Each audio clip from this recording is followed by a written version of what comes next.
Bogle's Family Restaurant on 8th Avenue is not a famous place, but if you need a large, cheap meal, then Bogle's is the place for you.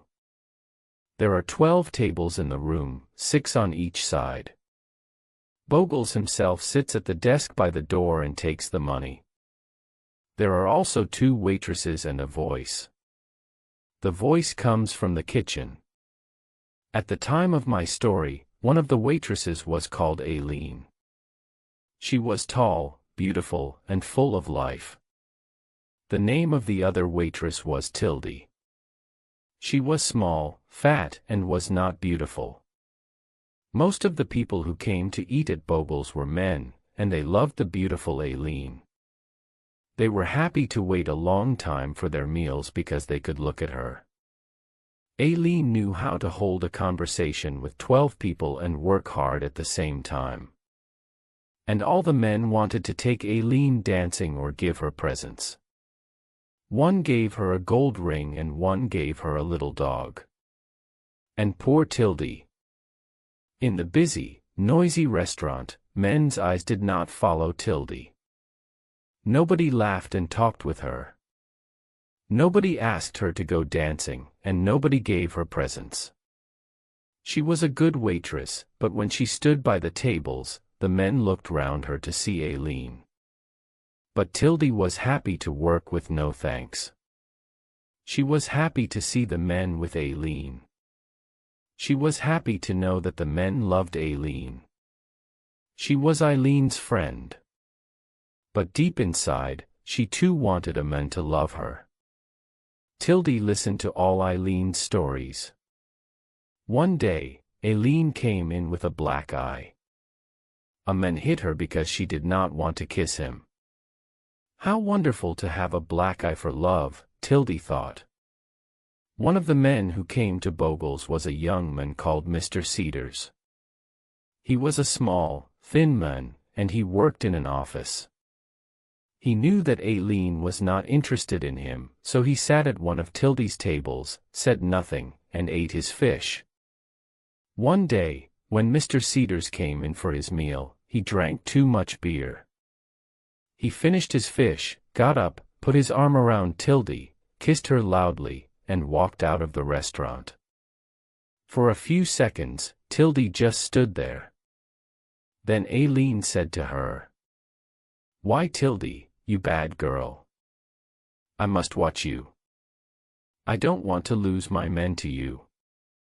Suddenly, Tildy's world changed. She understood now that men could like her and want her as much as Aileen.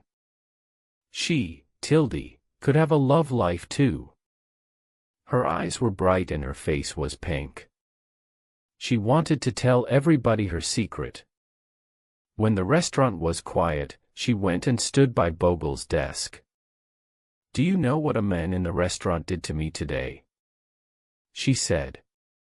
"He put his arm around me, and he kissed me." "Really?" Bogle answered. "This was good for business. Next week you'll get $1 a week more." And when, in the evening, the restaurant was busy again, Tildy put down the food on the tables and said quietly, "Do you know what a man in the restaurant did to me today? He put his arm around me and kissed me." Some of the men in the restaurant were surprised.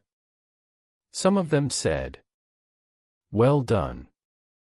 Men began to smile and say nice things to her. Tildy was very happy. Love was now possible in her gray life. For 2 days, Mr. Cedars did not come again. And in that time, Tildy was a different woman. She wore bright clothes, did her hair differently, and she looked taller and thinner. Now she was a real woman because someone loved her.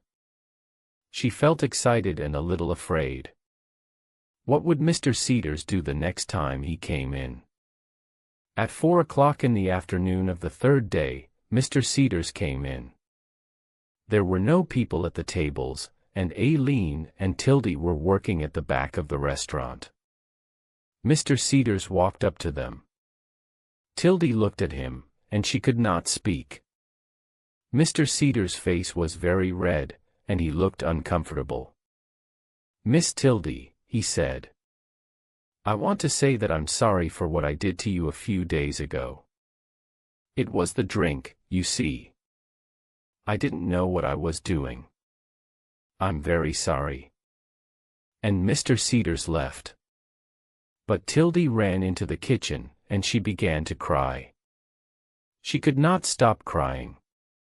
She was no longer beautiful. No one loved her. No one wanted her. The kiss meant nothing to Mr. Cedars.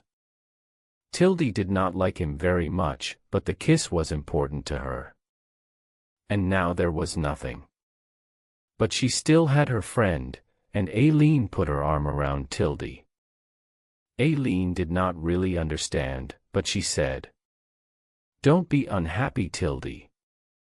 That little Cedars has got a face like a dead potato. He's nothing. A real man never says sorry,